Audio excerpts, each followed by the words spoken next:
Andito na tayo sa Plaza de España. Tinan niya, Atanya. Kanya. Grabe mga details niyan. Kanta ng tiles, no? Tinan niyo to, tinan niyo to. Tinan niyo sa loob, tinan niyo sa loob. Tinan niyo. Grabe, no? Ano, tinan niyo naman yan. Oh? Daming isda, alalaki ng koi fish, oh. Tinan niyo, oh. Himasin natin to, himasin natin. Tinan mo. Ganda, oh. Oh? Ayan, oh. Makita nyo yung representation ng bawat city dito sa Madrid. Yung mga upuan na yan sa ibaba. Bawat square, bawat maliit na cube ay representation ng bawat city ng Spain. So, kita nyo yung pangalan. Ayan, oh. Wow! Amazing talaga. Tingnan naman yung tiles. Tingnan nyo. Tingnan nyo. Gold yan, oh. Ganda! Grabe! Akit tayo doon. Tingnan nyo to. Tingnan nyo mga details dito. Napakaganda, grabe. Tingnan nyo yun, oh. Tapos tingnan nyo yung view. Tingnan nyo yung view. Kita nyo yan. Tapos yung bridge doon. Pumunta tayo sa bridge na yun. Doon.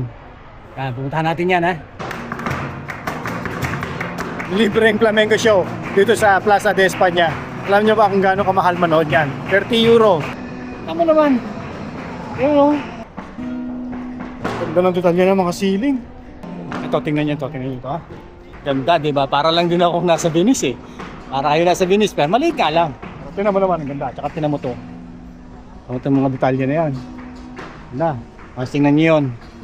Yung mga detalye na yan sa taas yan. Tapos din yung fountain doon. Yung fountain. Ang laki niya fountain na yan. Mukha lang maliit sa video. Tingnan nyo. Oh. Pati yung mga tiles, oh. Tingnan nyo naman. Ganda. Yung mga tiles ay yung itsura nito. Nitong front na to.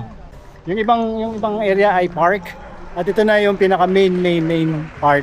Tingnan nyo naman. Tingnan nyo. Gusto mo kayo ng kabayo? Oh.